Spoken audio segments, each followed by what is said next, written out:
तलाश करवा दे। यूँ 8-10 नौजवान आ गए और हीरा तलाश करने में लग गए। एक नौजवान ने कहा, हज़रत हीरा गुम कहाँ हुआ है? बुज़ुर्ग ने कहा, हीरा तो मेरा गुम हुआ है घर में, और घर में चूँकि अंधेरा है तो मैं बाहर तलाश कर रहा हूँ। नौजवानों ने कहा, हज़रत ये तो बात समझ में नहीं आती, हीरा गुम घर में हो और तलाश यहाँ कर रहे हों। बुज़ुर्ग ने बड़ा शानदार जवाब दिया। बुज़ुर्ग ने फरमाया, मुझे भी तुम्हारी ये समझ नहीं आती कि तुम्हारे बदआमालियों बेआमालियों का सारा अंधेरा और नहूसत तुम्हारे सीनों में है, और तुम सुकून तिजारतों में और ज़राअतों में और मुलाजमतों में तलाश कर रहे हो। बात समझ आ रही है जी?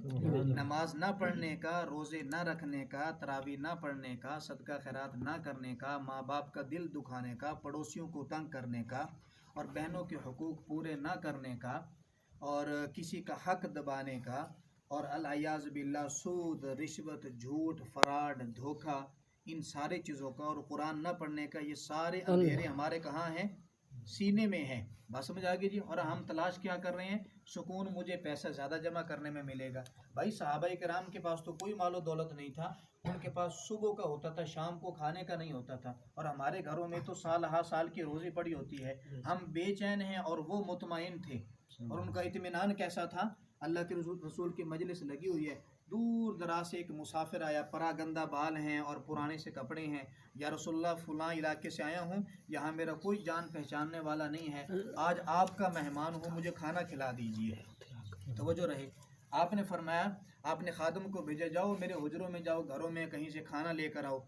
उम्महातुल मोमिनीन ने जवाब दिया कि आज हमारे घर में खाने पीने के लिए कुछ नहीं है, हमने भी रोज़ा रख के गुजारा किया है।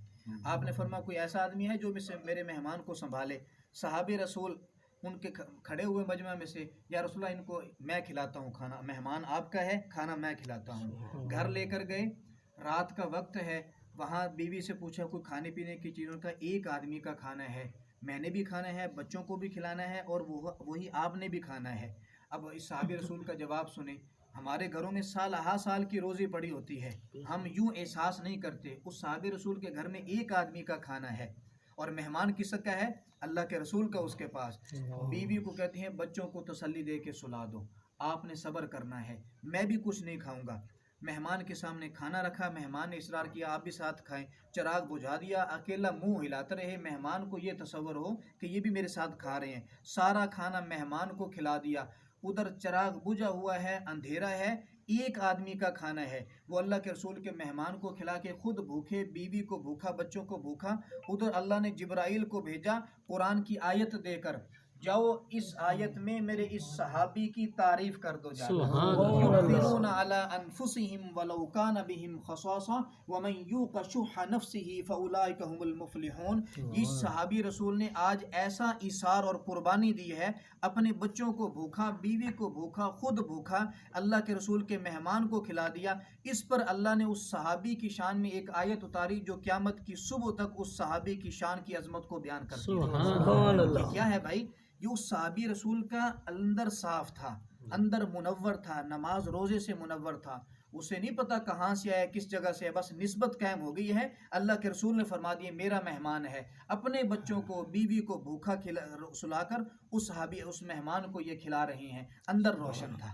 बात समझ आ गई जी? सहाबा किराम का अंदर रोशन था, दरवाजे पे टाट लगे होते थे, इज़्ज़त महफूज, मालो दौलत महफूज, जाने महफूज। हमारे CCTV कैमरे लगे होते हैं और पहरेदार होते हैं, DHA बहरिया, वहाँ ना इज़्ज़त महफूज हैं, ना मालो दौलत महफूज है, ना जाने महफूज हैं। बात समझ आ गई जी? और खारदार तारे लगी होती हैं, और करंट छोड़ा होता है, ऊंची ऊंची बुलंदो बाला इमारतें होती हैं, फिर भी वहाँ किसी की ना इज़्ज़त महफूज है, ना जाने महफूज है। क्यों? अंदर बिगाड़ ही बिगाड़ है, और हमने बाहर तलाश करना शुरू कर दिया, तिजारतों में, ज़राअतों में। शरीयत उसका इनकार नहीं करती, आप खूब कमाएं। सहाबा किराम के अंदर बड़े बड़े मालदार भी थे, सहाबा किराम के अंदर बड़े बड़े मालदार थे। अब्दुर्रहमान बिन औफ का तिजारती काफिला ता हद निगाह ऊँटों से लदा होता, गर्मियों में शाम को जा रहा है और सर्दियों में यमन को जा रहा है। इतने बड़े बड़े काफिले थे। अल्लाह ने और शरीयत ने हमें कमाने से नहीं रोका, तिजारतों से नहीं रोका, ज़राअत से नहीं रोका। हम ज़्यादा ज़राअत बनाएं, ज़्यादा तिजारतें करें, मुलाजमत में ज़्यादा से ज़्यादा कमाएं, मेहनत मजदूरी करें। अल्लाह को ये तरीका पसंद है, लेकिन साथ साथ इंसानियत भी बाकी रहे, एहसास भी बाकी रहे। ज़्यादा कमाते कमाते जानवर ना बनते जाएं। कारून वाला ख़जाना हमारे पास जमा ना हो, हमारे पास तो सुलेमान अलैहिस्सलाम जैसा ख़जाना हो, हमारे पास फ़िरौन का ख़जाना ना हो, हमारे पास अब्दुर्रहमान उस्मान गनी जैसा ख़जाना हो। तो भाई दुनिया की ज़हरी मकान अच्छे बनाएं, शरीयत पसंद करती है भाई, शरीयत इसका इनकार नहीं करती। गाड़ी अच्छी हो, रब्बना आतिना फिद दुनिया हसना, अल्लाह मेरी दुनिया में मुझे भलाइयाँ नसीब फरमा, व फिल आखिरती हसना, मुझे आखिरत में भलाइयाँ नसीब फरमा। ये आयत बता रही है कि दुनिया भी अच्छी गुजारो, आखिरत भी अच्छी गुजारो। बात समझ आ गई जी? ये नहीं है कि दुनिया, ये तो यहूद व नसारा का तसव्वुर है कि दुनिया में भूखे पड़े रहो और रहबानियत इख्तियार करो, लोगों से ताल्लुकात ना हो, खाना पीना ना हो। ना ना ना, शरीयत का तरीका ये है अच्छा पहनो, शरीयत का तरीका ये है अच्छा खाओ, शरीयत का तरीका ये है तुम्हारे पास अच्छी सवारी हो। और ख़ुद जो नेक लोग गुजरे हैं वो इस दुआ का एहतमाम करते थे, रब्बना आतिना फिद दुनिया हसना। वो फरमाया करते थे अल्लाह ने हमें इस दुआ की बरकत से अच्छा मकान भी दिया है, अच्छी बीवी भी दी है, अच्छी औलाद भी दी है और अच्छी गाड़ियाँ भी अता की हैं इस दुआ की बरकत से।